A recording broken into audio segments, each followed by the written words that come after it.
భాగమే.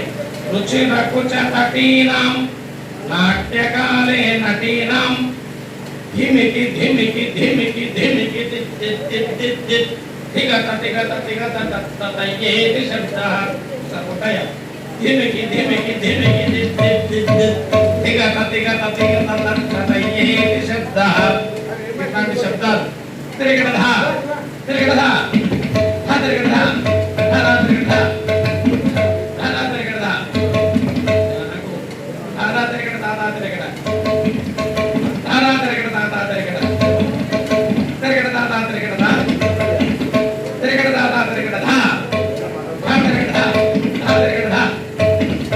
ఇట్లా ఆ స్వామికి వచ్చిన సమర్పణ చేయాలి. ఇట్లా మానస పూజ అని ఉంటుందన్నమాట. అందుకే పూర్వము పిల్లలకు నృత్యము నేర్పేవాళ్ళు. ఆనందము కొరకు ఒకటి కళల యొక్క పరమ ప్రయోజనం ఏమిటంటే ఒకటి భౌతికమైన ఆనందాన్ని పొందడం. పూర్వం ఇట్లా సినిమాలు ఉండేవి కాదు. యక్షగానాలు, ఆయా నృత్యాలు, చిరుతల రామాయణం ఇవన్నీ కూడా భౌతికం. అయితే అది రాసేవాళ్ళు ప్రదర్శించే వాళ్లకు ఏకకాలములో మోక్షము కూడా లభిస్తుందని చెప్పేవాళ్ళు.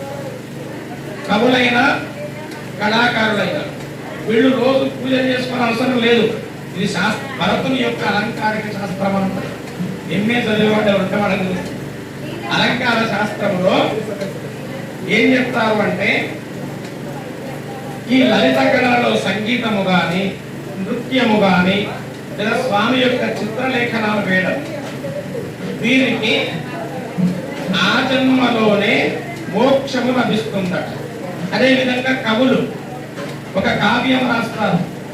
కొందరేమో తమ కావ్యాన్ని రాజులకు అంకితం ఇచ్చి వారి చేత గొప్ప గొప్ప సన్మానాలు పొంది బహుమానాలు స్వీకరించి లౌకిక సంపదల చేత సుఖంగా వారు ఊరలాడితే మరికొందరేమో ఈ రాజులకు నేను ఇవ్వనన్నారు. ఈ మనుజేశ్వరాధములకిచ్చి సొచ్చి పురంబులు వాహనంబులు కొన్ని అంటే వాటి ఇచ్చేటటువంటివి తీసుకున్నకంటే సమ్మతి శ్రీహరికి ఇచ్చి చెప్పేది బొమ్మెల పోతరాజుడని భగవంతుడికి సమర్పించారు.